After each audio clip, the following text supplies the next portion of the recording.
साथियों, जो एक मंच संचालक होता है, एंकर होता, उद्घोषक होता, उसके पास जानकारियों का खजाना होना चाहिए।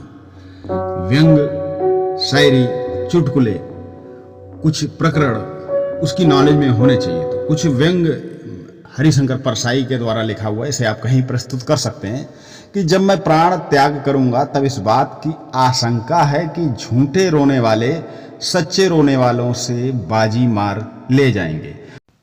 यहाँ ये भी कह सकते कि जब तक सच जूते पहनता तब तक झूठ 1000 किलोमीटर यात्रा कर चुका होता।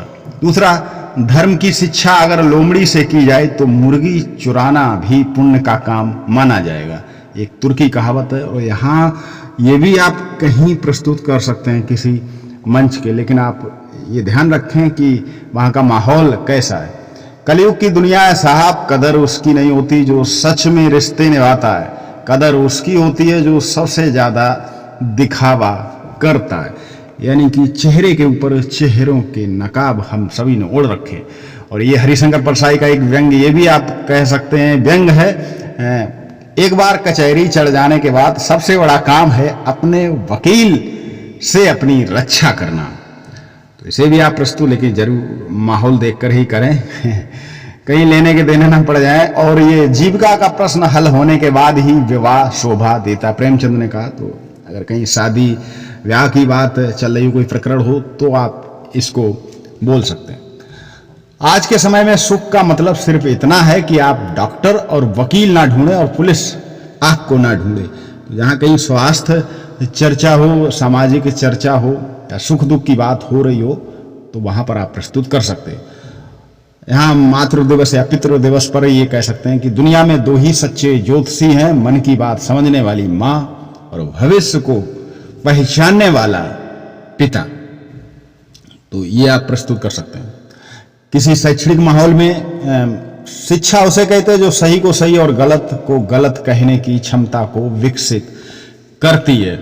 ये आप बोल सकते हैं कि शिक्षा का मतलब सिर्फ सूचनाओं का भंडार नहीं या एक नौकरी प्राप्त करना नहीं, सही को सही और गलत को गलत कहना आना चाहिए। जीवन में कुछ भी स्थायी नहीं, इसलिए स्वयं को अधिक तनावग्रस्त ना करें, क्योंकि परिस्थितियां चाहे कितनी भी खराब हों, बदलती जरूर हैं।